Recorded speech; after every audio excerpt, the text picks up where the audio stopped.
the painter of dreams. The city of Viridia was a masterpiece of granite and gloom, constantly shrouded in a humid, low-hanging gray sky. For Maria, a painter of undeniable technical skill, the city felt less like inspiration and more like a mirror reflecting her own emotional landscape.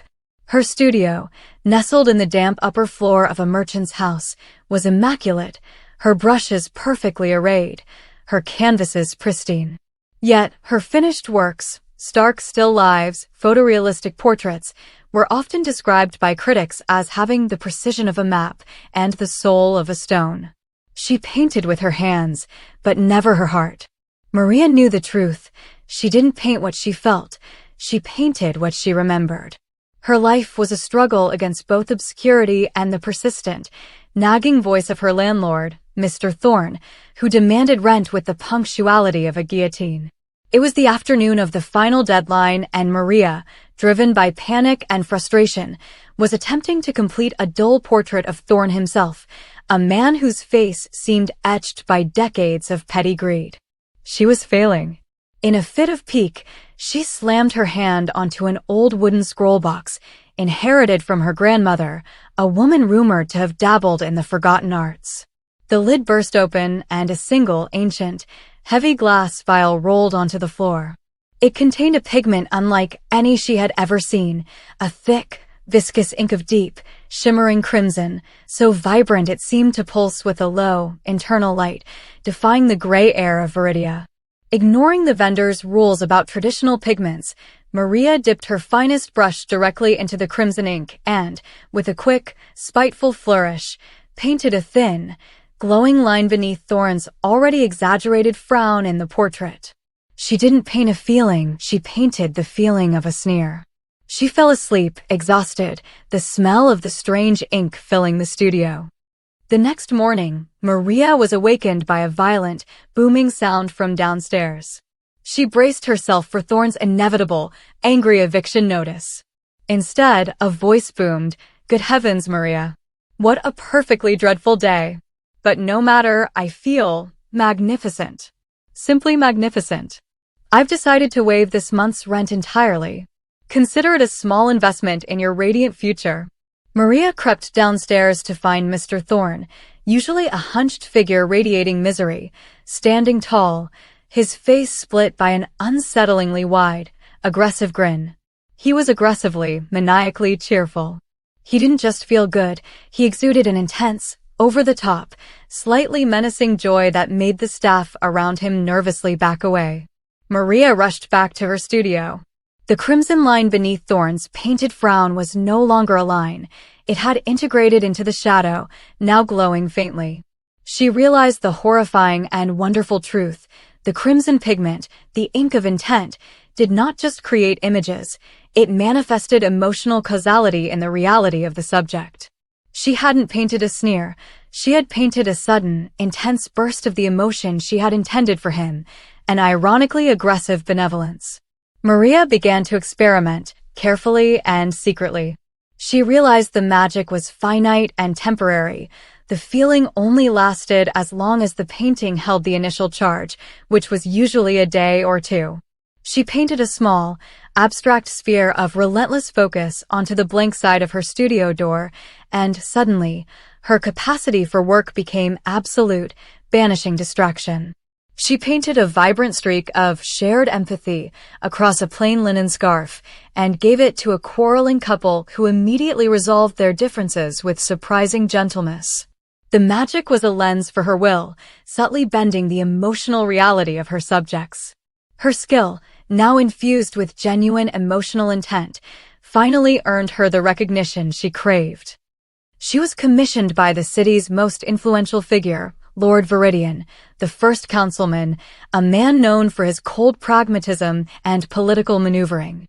The commission was a grand mural in the newly restored council chamber, a towering allegory of Viridian's success. He pulled Maria aside, his voice dropping to a conspiratorial whisper. "I need more than allegory, Maria. I need permanence. I need the citizens who pass through this chamber to feel complete, unquestioning dedication to the council's authority. Paint them a dream of perpetual loyalty." She accepted the commission, seeing it as the ultimate test of her power. She spent weeks preparing the massive canvas, grinding the crimson ink with meticulous, almost feverish care. The day she began applying the crimson to the enormous, allegorical mural, a complex pattern of interlocking golden gears representing efficient governance, she felt a deep, wrenching moral fatigue. She was about to use her gift to strip people of their free will, to enforce an artistic dictatorship of the mind. In her moment of doubt, her hand shook. A single, heavy drop of the potent crimson ink, the entire concentration needed for a large stroke, flew from the brush. It didn't hit the massive mural. Instead, it landed squarely on a small, dark object leaning against the wall, a self-portrait Maria had painted during her most cynical years before she found the magic. It was a stark, unflattering image of herself, hollow-eyed, rigid-mouthed, draped in shadow. The moment the ink touched the canvas, the painted eyes snapped open with a blinding crimson flash. The self-portrait, the cynical, fearful version of Maria from the past, was now magically animated.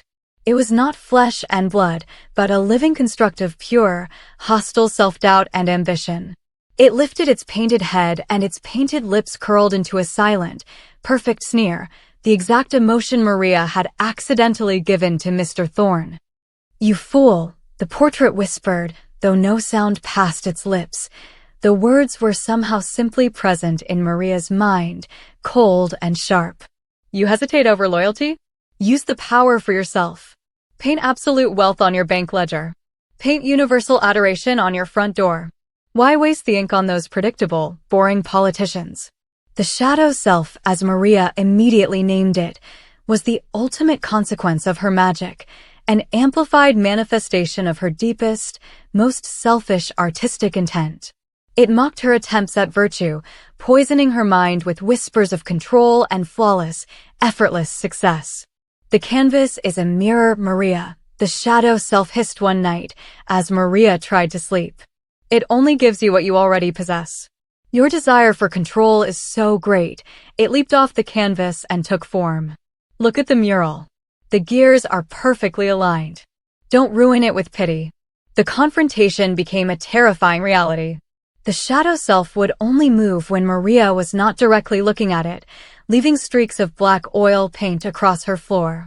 It began sabotaging her non-magical work, slightly misaligning the eyes on a portrait or adding a smear of mud to a landscape, forcing her to dedicate all her attention to the council mural.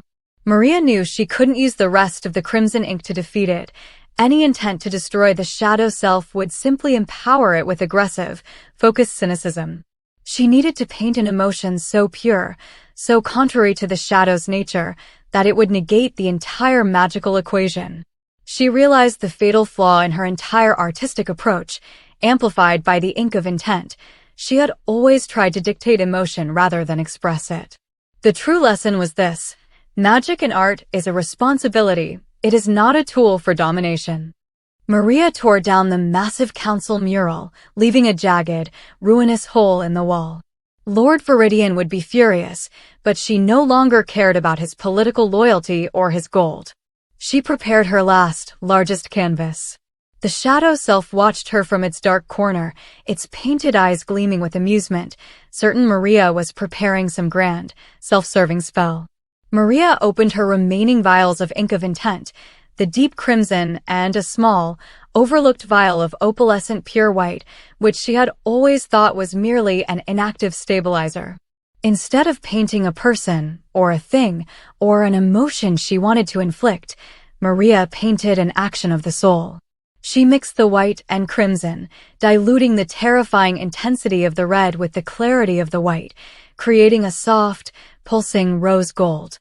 Her brushstrokes were no longer precise. They were fluid, messy, and driven by raw, desperate feeling. She painted the feeling of letting go. The painting was abstract, a vast, open expanse of sky, where two intertwined ribbons of smoke, one black, the shadow, one white, her future, twisted apart, not breaking, but gently drifting away from each other into the infinite space. As she applied the final brushstroke, the canvas didn't shine, it simply sighed. The light of the rose gold ink pulsed outwards, filling the studio with a warmth that felt like a quiet, internal acceptance. The shadow self's eyes in the cynical self-portrait flickered with a brief, genuine sadness. It didn't fight, sneer, or scream. It simply bowed its head. Then, the paint cracked, not violently, but gracefully, like fine porcelain, and dissolved into harmless, dry dust that drifted silently to the floor. The shadow self, the concentrated ambition and fear of her past, was gone. The residual magic across the city faded. Thorne's manic cheerfulness calmed into a regular, though still gruff, contentment. Lord Viridian, viewing the ruined wall in the council chamber, felt only a brief, confused flicker of anger before simply shrugging and ordering a replacement tapestry. The spell of control was broken. Maria swept up the dust of the shadow self and buried it beneath the merchant's house. She had lost the magical ink of intent, it was utterly spent, but she had gained something far more valuable. She had learned the difference between creation driven by ego and creation driven by truth. She could no longer bend reality, but she could now touch the soul. When Maria returned to her easel, the city outside was still granite gray, but her canvas glowed with a new, vibrant life. She painted the feeling of the light, the sound of the rain, the messy endurance of Viridia. Her art was no longer perfect, but it was profoundly and beautifully real. Please subscribe the channel for more stories and like the video. Thank you.